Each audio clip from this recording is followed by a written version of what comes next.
Welcome to Business at the Speed of Coffee, the television show about business, by business, for business.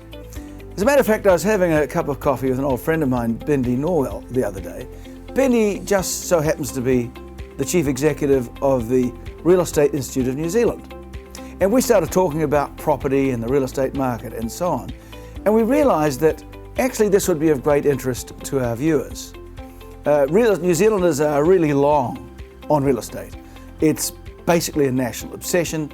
Cities of Christchurch and Auckland, it's hard to have a dinner party without people obsessing about property. So it's a timely topic, particularly in today's market, which seems to be a little bit wobbly. So let's meet Bindi. Now Bindi, with a name like Bindi, you've got to be a banana mender, don't you? An Australian. It is Australian name, but it's also Indian, Eye to the Soul. Oh, really? Yeah, Eye to the Soul. But yes, it means happy and Aboriginal. Happy and really? And where did life start for Bindi? Yeah, well, I grew up in Australia many years ago, and then I moved to the UK for 10 years, and then I got a job in New Zealand. My husband's a Kiwi, and so we're here and love it, absolutely love it. 8 years now. So you're 8 years in New Zealand? Yes. Oh, great. Yes. And of course you've got a family? Very much so. We have a 12-year-old daughter and a 10-year-old son. And I've got to ask you this question. The All Blacks are out there against the Wallabies. Are we wearing a black or a yellow jersey? Look, I get asked this question quite a lot. In fact, I'm going to the up-and-coming match with Australia and New Zealand. It's been very interesting. Look, I must say I have such respect for the All Blacks, and they do an amazing job, very humble as well. And I will. I think it's probably good for my marriage if I stick with the All Blacks at this point. Well, with 2 boys in the household, I imagine you'd be very lonely with the yellow jersey. I think so, absolutely. Okay, Yep.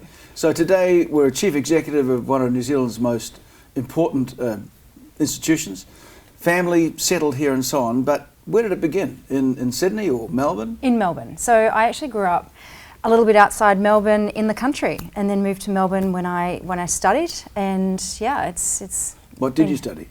I actually did a Bachelor of Behavioural Science, so I wanted to be a psychologist. Oh, really? And then I changed into business. I did a Master MBA early on, very young, and then I moved into business from there. So you didn't end up as a shrink? No, I didn't. I thought maybe later in life, but no, not. Mind you, running a business these days, it helps if you're a... It does help, must admit, it does help. Yeah. So when did the business career start? Very early on. I actually worked for a big company in Australia that sponsored me, CSR, a big construction that one. firm. Oh, the big one, yeah. And they paid for me to do an MBA, and I thought, what an amazing opportunity. Indeed. And so that's where it all started, my love of business. Well, of course, CSR was well known for their cadet programs, and Yeah, I have many good friends in company. Australia who their whole careers were thankful to the CSR programs, and frankly, lamentably, I think New Zealand companies could copy some of their mentoring programs that CSR have. Certainly got you on the way. So what was your first big break? Big break? Yeah. I'd say that I worked in the airport in Melbourne. I thought that was a great job in really? strategy. Oh, really? Doing strategic planning on all that, working with the airlines. I thought that was great. And then when I went to the UK, I spent 10 years with British Telecom.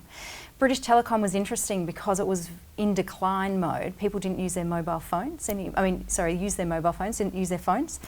And so my whole job was around innovation and data. How can we actually help grow the organisation? Well, you had to be to the head of the curve early on in that. Yep. And what were any take-homes from that our audience would be interested in? Well, I think it's just about being open to change and Okay. looking at what new innovation can be absolute gold. Not all of them work. They set up new ventures, 8 of them, and 2 of them were successful.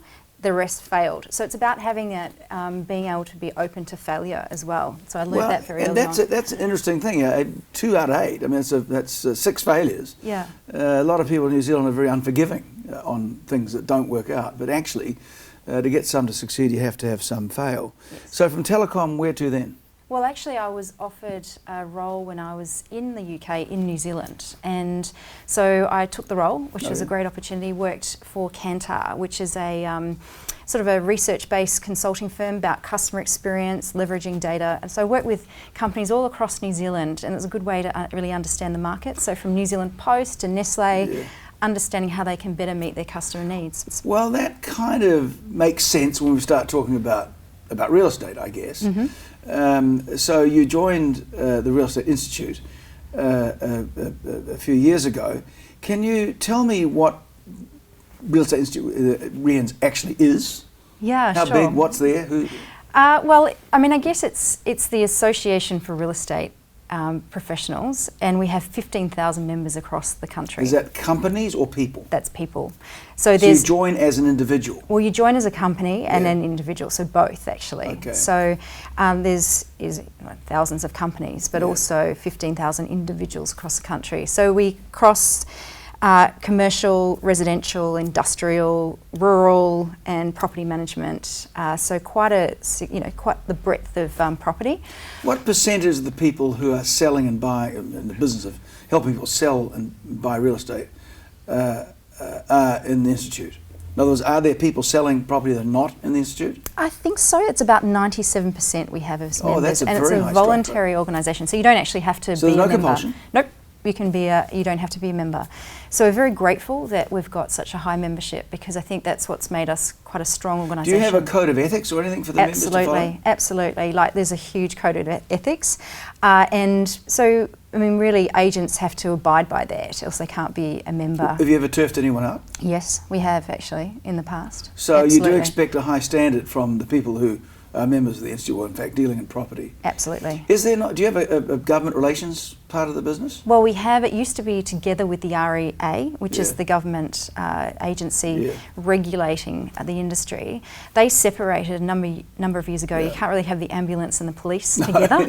And so what happened is now we're separate. So we're really that advocacy body trying to build best practice across the industry, educating, advocating on their behalf with government. So the Real Estate Institute, you do a lot of things, but any government relations work? I mean, the government relations in terms of working with government, yes. So we have a lot of relationships with the DIA, ministries, Ministry of Justice, for instance. So we work with the government to make sure that they understand our industry, and that any regulation comes into fore, that they actually work and practical. So we work very closely. The government body looking after the real estate industry is the REA, so very separate. Okay, and they set the regulations that sit there. They set the regulations. And people will, often you hear, you cannot open a newspaper in New Zealand without something about property in it, and REINZ are always in there. To what extent is government intervention, or lack of, causing what would seem the imbalance in the property market right now in New Zealand?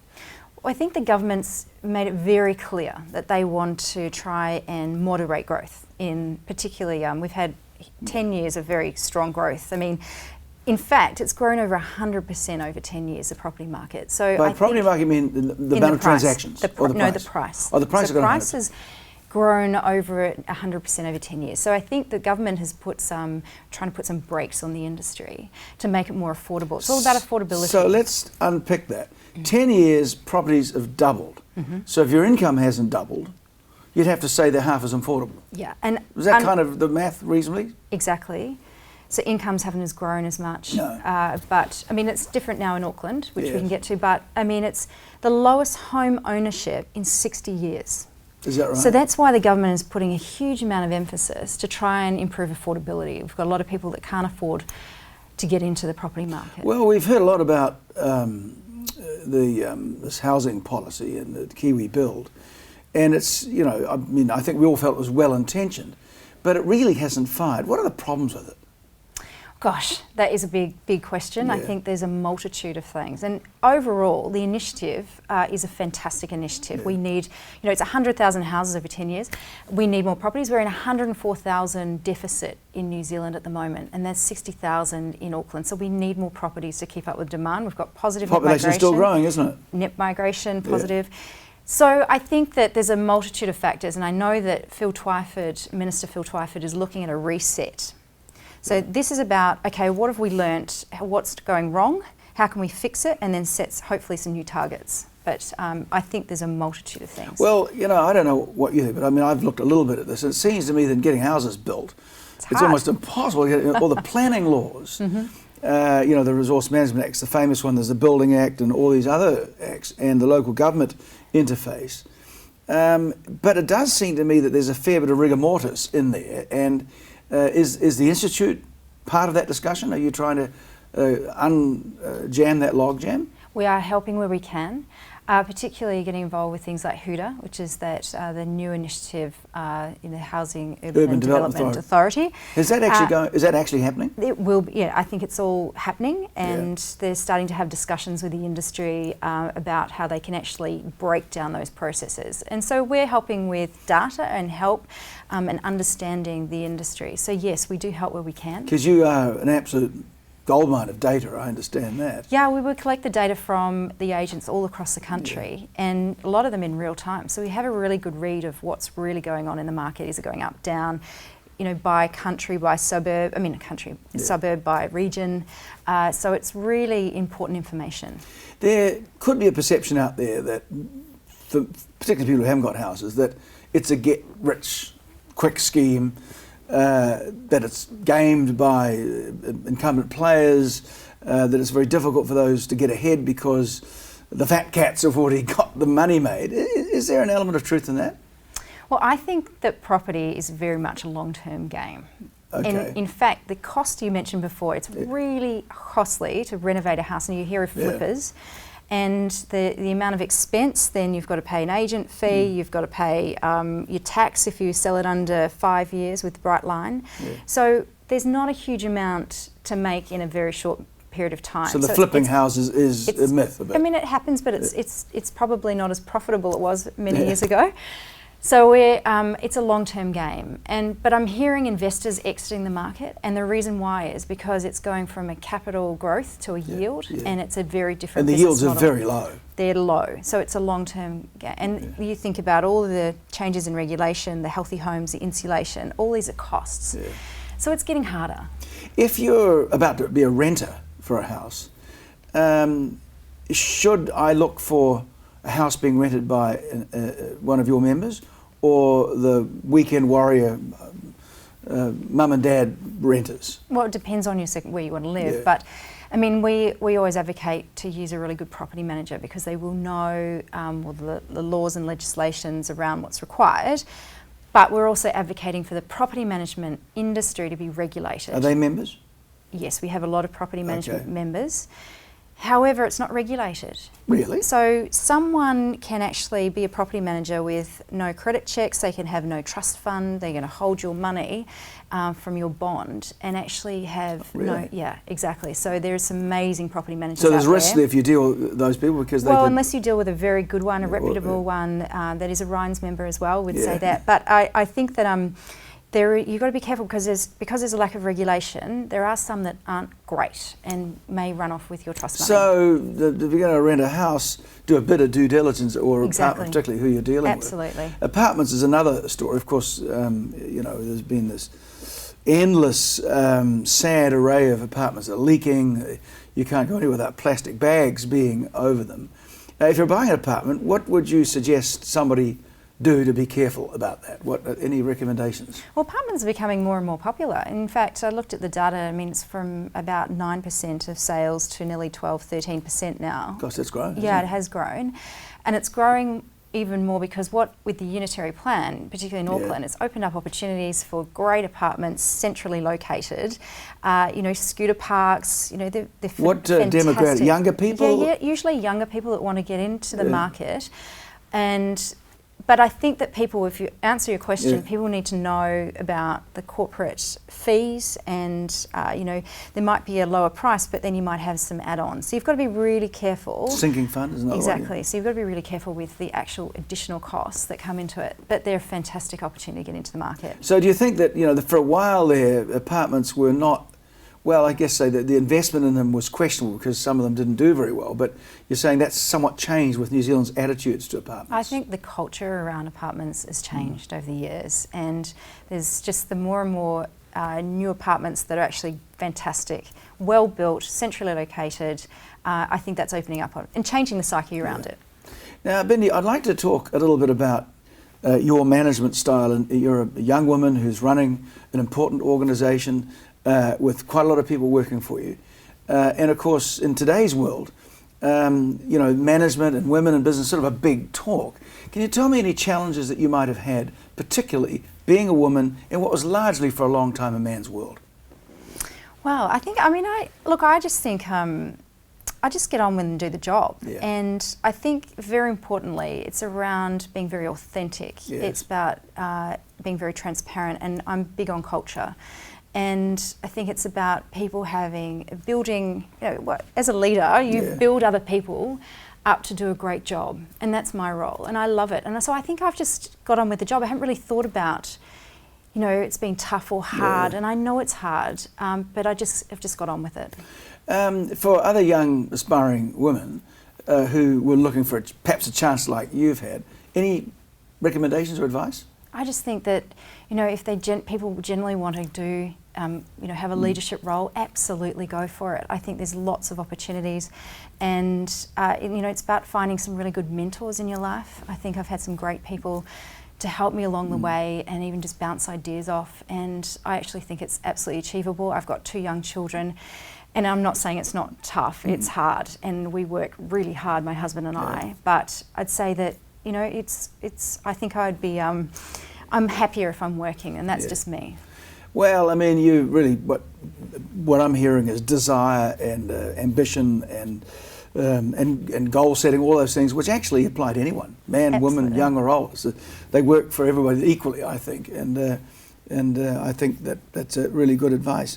Some of the big challenges, have you had any ones that you'd like to talk about? Well, I've had lots of challenges, and actually I think that when you're in a big challenge, you might have had a court case or some legal battles, you've got competitors trying to rack you up, and I actually think that when you're in it, it's tough, but when you get past it, if you can learn from that, and actually it makes you a stronger person at the end of the day. And that's what I've sort of felt, that I've actually grown as a person from that. You don't like to be in it all the time, but yes, they actually are ways of learning. Well, we grow with the scars on our backs. There's we do. There's no doubt about that. The real estate market in New Zealand is, we open the papers and some say it's up, it's down, arguing about what's a median, what's the average. I mean, there's all this, and I know your institute is constantly publishing data on this. But if we were to look, and as you said earlier, real estate is a longer term investment, I think. Indeed, most investment ought to be longer term. But how do you see the outlook, say, over the next 5 years for New Zealand property? Well, it's really interesting. I'd love to have a crystal ball. So I think that the regions have been really strong growth because they're in sort of a catch-up mode at the moment. And so we've had places such as Hawke's Bay and Nelson, double-digit, 19-20% growth Really? year on year. Auckland has been really flat for 3 years. We've been talking about Groundhog Day. Every month has been sitting around 850,000.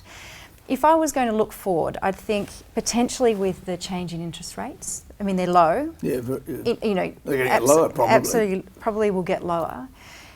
Whether that will open up opportunities for people, it's still hard to get access to credit though. Banks are very prudent with their lending, so it depends if you can get access to credit. I do feel that we may see, now that capital gains is off the table, we may see a bit more growth and people feeling more confident, and now they can get on with their decisions that they maybe have held back before. So I think we will see more life in the market. In fact, but actually overall the economy is in a good place, the market's in a good place, and a little bit of cooling. What about at the margins? Okay. The very expensive and the very cheap. Has there been a real slowing at the very top end?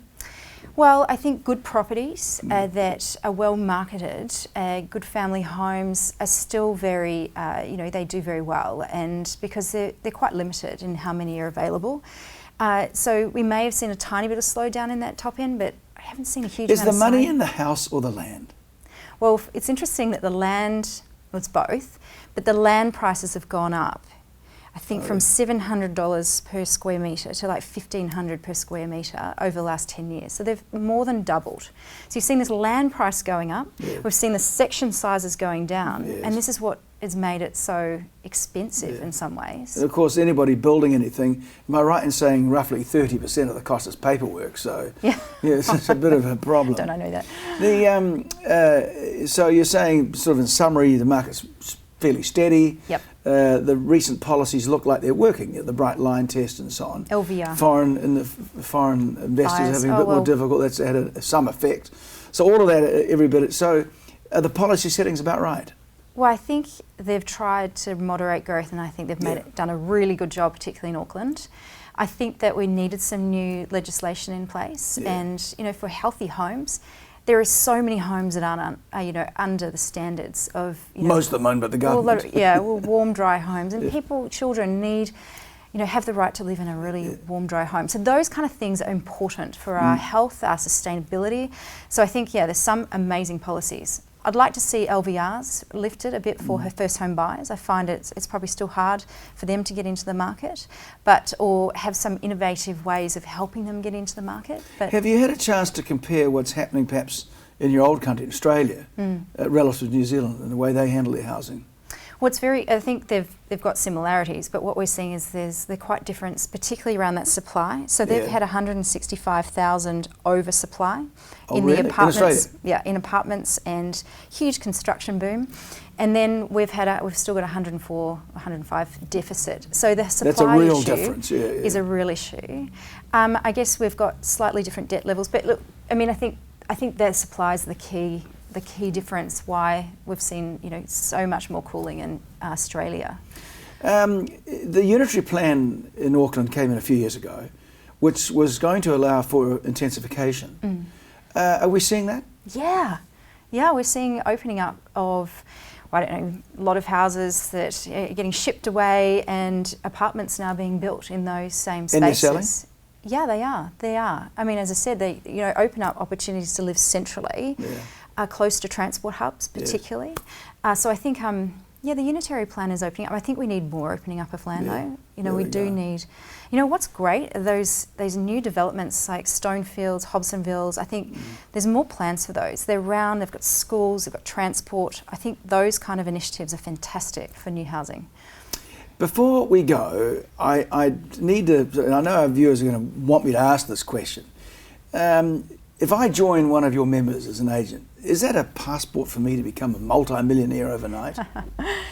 Look, there's some agents that do extremely well because they're very good at their job. Extremely well, what does that mean? Well, I mean, they can sell quite a lot of houses because they're very good at their job, and they're very good. Hard? They're brilliant negotiators. They work 24/7. It's honestly, they work all weekend. Some of them, like, it's hard. There's no guarantees. If you don't sell your property, you can pull out at any point in time. There's no guarantees. Some do very, very well. They use good marketing techniques, social media. The average salary across New Zealand is around $60,000 for a real estate agent. That's less than a school teacher. They should be on the streets. So I'm saying that there's some that do very well, but also there's it's not all that as everyone thinks, that everyone's driving around in sports cars all the time. They work very hard for what they do, and I've always recommended that people need to deal with someone that they trust. Yeah. They trust. Well, I mean, there's a message there, and it's important, I think, for our viewers to hear this, that not everybody's getting rich on the back of you selling a house or buying it. That it's hard work, and the good ones are talented people. And that's not well understood. They think, property shark, anyone can do it. Because I do know one thing about the real estate business. During the good times, you get lots of people want to be agents, and they all seem to disappear in the bad times. And the good ones are left standing, and they're there when the second time comes around. And of course, they've had the experience in the clientele. I think that's roughly how it works, isn't it?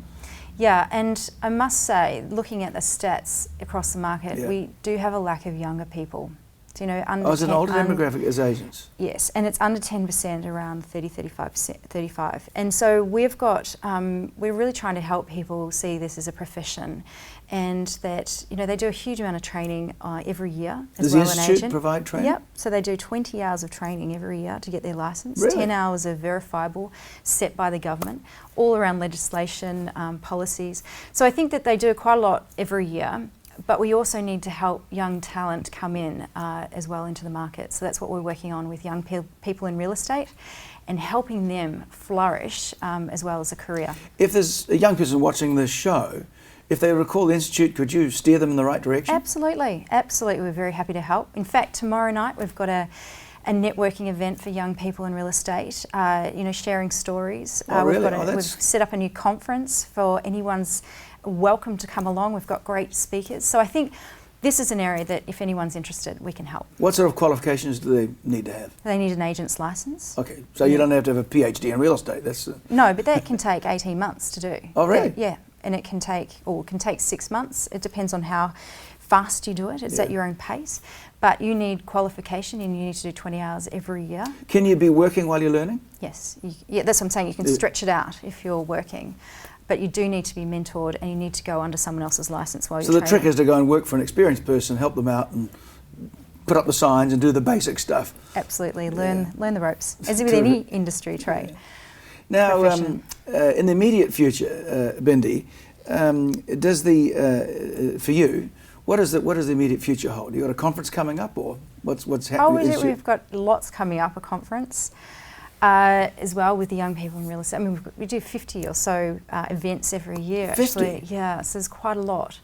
But we're tomorrow, very soon, launching a new product using artificial intelligence to help property managers develop So I've got robots into the business. Well, I'd like to think robots, but using new technology and techniques about how do we make innovation work for real estate. Yeah, so what it does is it builds a report using comparable properties for property managers to help their clients using artificial intelligence. So very exciting stuff. It helps them interrogate information and provides a report. Well, provides them a report on how your property, if you're renting out your property, what it's worth and what are the comparable properties, what are the market statistics around your area, the demographics, to give you confidence and information about your property, putting it on the market. So it's to help property manager industry. Well, I mean, that is very exciting. Yeah. That shows that the industry is not sitting still, it's actually moving positively into the future.